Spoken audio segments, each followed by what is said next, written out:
it can be accessed also with the simple letter U. Let me show you how that works.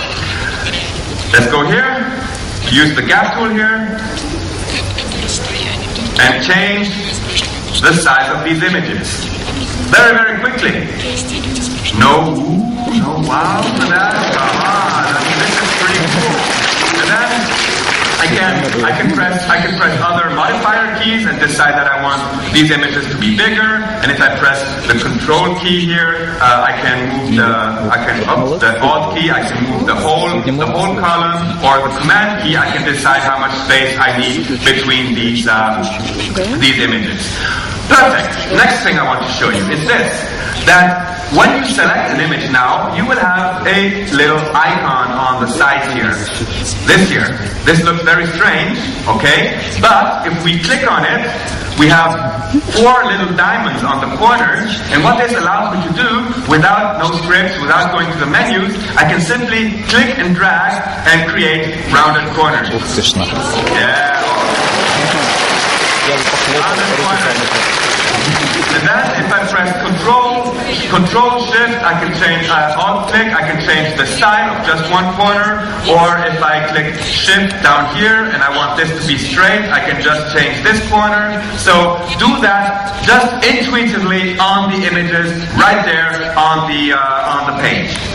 Alright, so let's move from these layout things, and I will go in much more depth in my session this afternoon, to another portion of InDesign. Because InDesign, from the very first day that they started working on InDesign, was never only a page layout application. From the very beginning, InDesign was thought to become a tool for designers to be able to publish on multiple media.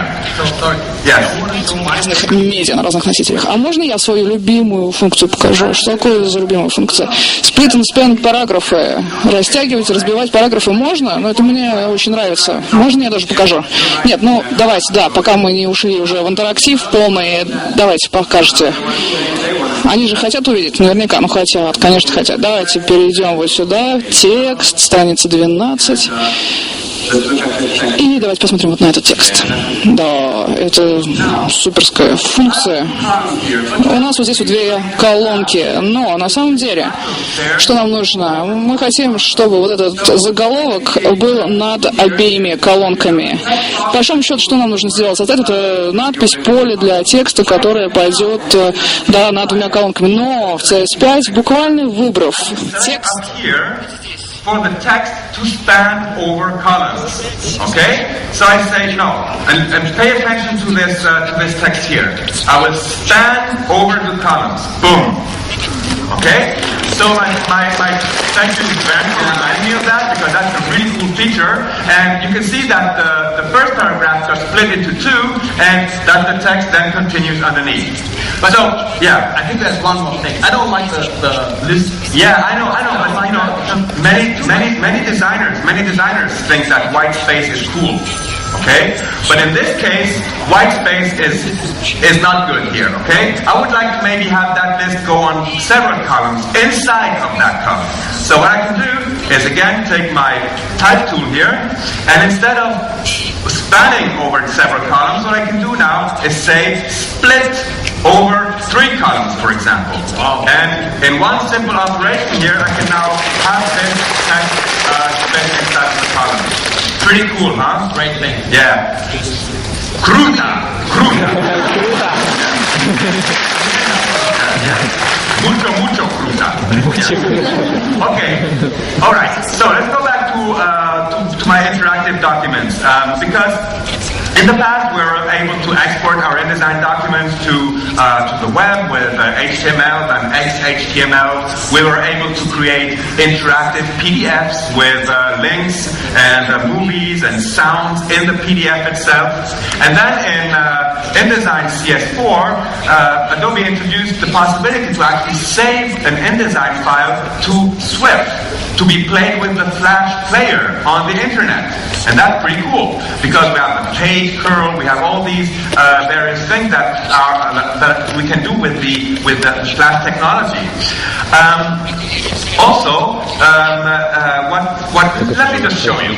Let me go here. And this is the document I'm working on.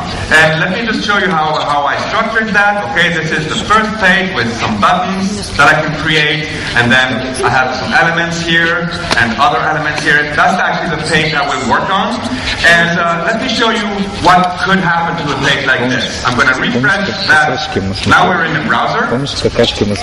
We have animation. Look at those nice little clouds. It's a little bit like Moscow today. Yeah. Well, you didn't do that today. Did you? No, let's see how that was done. Let's go on to another thing here. Animation, things come out. I even have audio with the train here, and I can have navigation. Let's see this part like animating in, and maybe I just want to see the restaurant. I can click here on the map. Let's go back a little bit with my little navigation panel here, and I can also have maybe Flash video in it. Okay. Oh, it's real Flash video. It's real Flash video. It's not QuickTime. It's not QuickTime. And this took me hours to set. And how do you think I made this? With Flash CS5 Professional? With? What? I didn't hear that. I didn't understand it. I did all of that inside of InDesign. Okay, all the animation, all the movies, all the sounds. I did all of that inside of InDesign. So let me show you how I could do that. Let's go here to InDesign, and let's say that maybe I want to animate this text to fly in, okay? So the first thing I would do is go into my interactive workspace to get all of my interactive tools. And you will see that in InDesign CS5 there are many new interactive panels as well. There's animation, timing, preview, media, object states. Let's use a few of those. For example, animation. So I have this object here, and I want to animate it. And I'm going to zoom in here for a second just to show you all the things that I can do. And basically what I can do is choose from a whole bunch of presets. Okay, animation presets. These are the same animation presets that we find in Flash. Let me zoom out. And maybe let's check some, maybe bounce vertical. And we have a little preview up here. Doing, doing, doing, doing. Okay, I can do that in InDesign. Another one that I like, let's see, maybe gallop or maybe gallop. Or let's try another one here. Maybe smoke. Disappear. Alright? Put it to butterflies. Yeah, don't do that to butterflies. let's go back here. And basically what I want to do, I just want to have it fly in from the top. Okay? And basically what happens inside of my document is that I now have even a motion path for that. And InDesign did all that for me. I can even see the proxy, see where it comes from. I can select the motion path with my selection tool, and then take my drawing tools here and add maybe a point here and have the animation actually fly in like that. And then you will ask me, Rufus, but how do I see how this animation actually works? In the past, we have to export it to actually be able to look at it in the web browser. Now, we can simply go to the preview panel, clicking here. Let's make the panel slightly bigger. Okay. All right, perfect. Let's make the panel a little bit bigger, like this, so we can all see it, and reload it. And here's my text flying in the end. Okay, like this. My little flies start flying here. Let me zoom in. It's pretty cool. That's nice that I made in InDesign. Okay, all right. Yeah. And then, whoa, my little text came in. Okay. Of course, all of these things can be planned, because as you can see, the text flew in last, and I want maybe the text to come first. So all I need to do is go into my timing panel here, take the live headline, and pull it up, okay? And say it should start here. And then I can take the 3 flies and say, you flies should start all together, not one and then second and first. And I can group them together, and very, very easily also time whatever I have to do in that panel. Let me just show you one last quick thing here. with these images. To show you how easy it has become also to create image galleries.